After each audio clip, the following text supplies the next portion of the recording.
निधि की शादी को लगभग 1 साल भी नहीं हुए थे और उसका तलाक हो गया।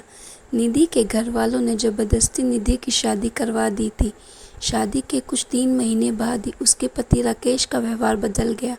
वो निधि से हमेशा झगड़ा ही करता रहता था। राकेश एक कंपनी में काम करता था और रोज़ शाम को देर से घर आता था क्योंकि ऑफिस के बाद वो दारू पीने के लिए रुक जाता था। घर आकर वो निधि से हर छोटी छोटी बात पर बहस करता था, उसे खरी खोटी सुनाता था। वो निधि को ये भी बोल देता था कि चली जा तू यहाँ से, मुझे तेरी कोई ज़रूरत नहीं है, बहुत मिल जाएंगी तेरी जैसी। निधि उसका ये व्यवहार चुपचाप सहन कर रही थी।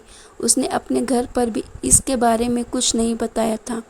वो अपने घर वालों से नाराज़ थी। उन्होंने ज़बरदस्ती उसकी शादी जो करवाई थी। निधि अविनाश से प्यार करती थी और जब ये बात निधि के घर वालों को पता चली तो उन्होंने ज़बरदस्ती उसकी शादी करवा दी थी। अविनाश उस वक्त कुछ नहीं कर पाया क्योंकि निधि के पापा ने अविनाश के खिलाफ पुलिस कंप्लेंट कर दी थी कि वो निधि को परेशान करता है और इसी कारण वो कुछ दिनों के लिए जेल में था।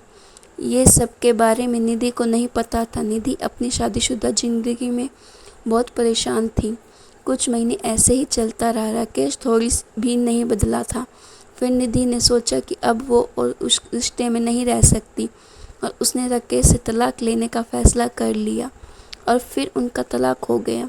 तलाक के बाद निधि ने अपनी मम्मी पापा को सब कुछ बता दिया और उन्होंने निधि को बहुत डांटा कि क्या हो गया था ऐसा कि तलाक ले लिया, अब क्या करेगी, कहाँ जाएगी, कौन करेगा इससे शादी। ये सब सुनकर निधि ने उनके साथ रहने से इनकार कर दिया था।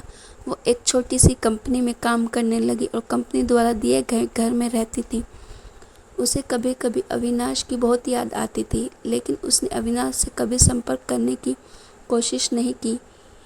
वो सोचती थी कि अब उसे किसी पर बोझ नहीं बनना। वो अपने पैरों पर खड़ा होना चाहती थी। वो अपना पूरा समय अपने काम को देती थी। उसके काम इतना अच्छा था कि 4 महीनों में ही उसका प्रमोशन हो गया और वो अपने डिपार्टमेंट की हेड बन गई। प्रमोशन के 1 महीने बाद उसे उसकी कंपनी की तरफ से एक मीटिंग अटेंड करने के लिए विदेश जाने का अवसर मिला। निधि अपने काम में बहुत तरक्की कर रही थी। अब उसके मम्मी पापा को भी निधि पर बहुत फ़क्र महसूस हो रहा था। अब वो पछताते थे कि उन्होंने उसकी शादी गलत घर में कर दी थी। निधि विदेश जाने की बात से बहुत खुश थी। 4 दिन बाद की उसकी टिकट थी। उसे कुछ खरीदारी भी करनी थी। फिर वो अपने ऑफिस के पास एक मॉल में गई। उसे कपड़े और कुछ मेकअप का सामान लेना था। वो मॉल में घूम रही थी, कपड़े देख रही थी, तभी किसी ने पीछे से उसके कंधे पर हाथ रखा। वो पीछे मुड़ी देखने के लिए और वो बिल्कुल अपनी आंखों पर विश्वास नहीं कर पा रही थी। वो इंसान और कोई नहीं अविनाश था। निधि उसे देखती रह गई। उसे समझ नहीं आया कि वो अविनाश से क्या बात करे। अविनाश निधि को देखकर बहुत खुश हुआ। दोनों की आंखों में आंसू के साथ खुशी भी थी। अविनाश ने पूछा, तुम यहाँ अपने पति के साथ हो क्या? निधि उससे नज़र चुराते हुए बोली, नहीं। अविनाश ने पूछा, कैसी हो? निधि उससे बात नहीं करना चाहती थी। वो नहीं चाहती थी कि अविनाश को पता चले कि उसका तलाक हो गया है और अब वो अकेली रहती है।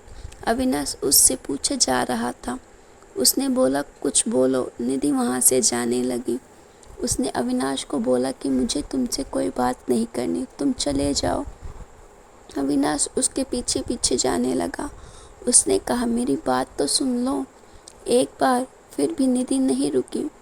फिर अविनाश ने कहा, तुम्हें मेरी कसम है, बस एक बार रुक के मेरी बात तो सुन लो। फिर निधि क्या करती? आखिर उसके दिल में भी अभी भी अविनाश के लिए प्यार था, तो वो रुक गई। फिर अविनाश ने कहा कि कहीं बैठकर बात करते हैं। फिर वो दोनों मॉल के एक रेस्टोरेंट में गए। अविनाश से उससे पूछा, कैसी हो? वो बोली, ठीक हूँ।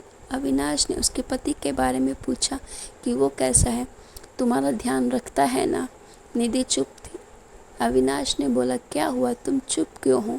कुछ बोलो, तुम्हें कोई परेशानी तो नहीं है ना? निधि बोली, मेरा तलाक हो गया है। अविनाश को ये सुनते ही एक उम्मीद की किरण दिखने लगी। उसने पूछा, कब और क्यों? निधि ने उसे सब बताया। अविनाश ने बोला, फिर अब तुम अकेली क्यों रहती हो? तुम अपने मम्मी पापा के पास क्यों नहीं गई या मुझसे क्यों संपर्क नहीं करने की कोशिश क्यों नहीं की? निधि बोली, तुम अगर मुझसे प्यार ही करते थे तो जब मेरी शादी हुई तब क्यों नहीं आए मुझे लेने? कहाँ थे तुम? उस वक्त मैं बिल्कुल अकेली हो गई थी और मजबूरी में शादी हो गई मेरी। अविनाश ने पूछा, क्या तुम्हारे पापा ने नहीं बताया कि उन्होंने मुझ पे पुलिस केस कर दिया था? मैं जेल में था कुछ महीने। यह सुनते ही निधि चौंक गई। उसने कहा कि मुझे इसके बारे में कुछ नहीं पता। अविनाश ने उसे पूरी बात बताई। निधि बोली, मैं माफ़ी मांगती हूँ तुमसे अपने पापा के तरफ से। अविनाश ने कहा, अब वो बात को जाने दो, मैं भूल चुका हूँ वो सब, अब की बात करो। अविनाश ने बिना देर के उससे पूछ लिया, क्या अब तुम मुझसे शादी करोगी? निधि बोली, क्या तुमने अभी तक शादी नहीं की? अविनाश ने कहा, नहीं, मैं अभी अपने करियर पर ध्यान दे रहा हूँ और यह कुछ काम से ही आया था। अब बोलो, शादी करोगी मुझसे? निधि बोली, अभी 2 दिन में मैं अपनी कंपनी के तरफ से विदेश जा रही हूँ एक मीटिंग के लिए। उधर से लौटकर इस बारे में बात करते हैं। अविनाश ने कहा, पहले ही बहुत इंतज़ार किया है, अब और इंतज़ार नहीं होता है, लेकिन फिर भी जैसा तुम कहोगी वैसा ही होगा।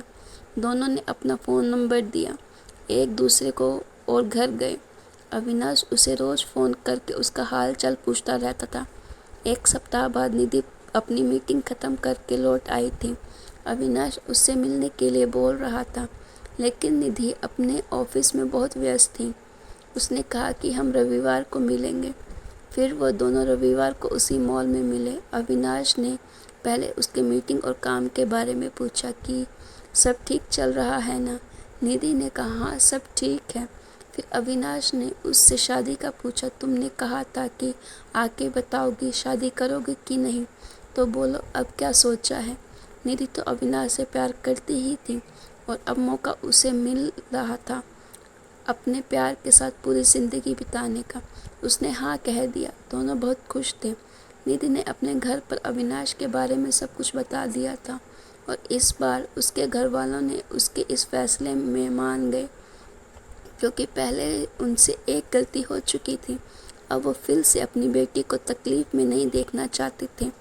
1 महीने बाद उनके परिवार ने उनकी शादी करवा दी। अविनाश ने अपना खुद का एक बिज़नेस स्टार्ट किया था और अब निधि उसके साथ उसके बिज़नेस में हाथ बटाती थी और वो दोनों खुशी खुशी हमेशा के लिए एक साथ हो गए।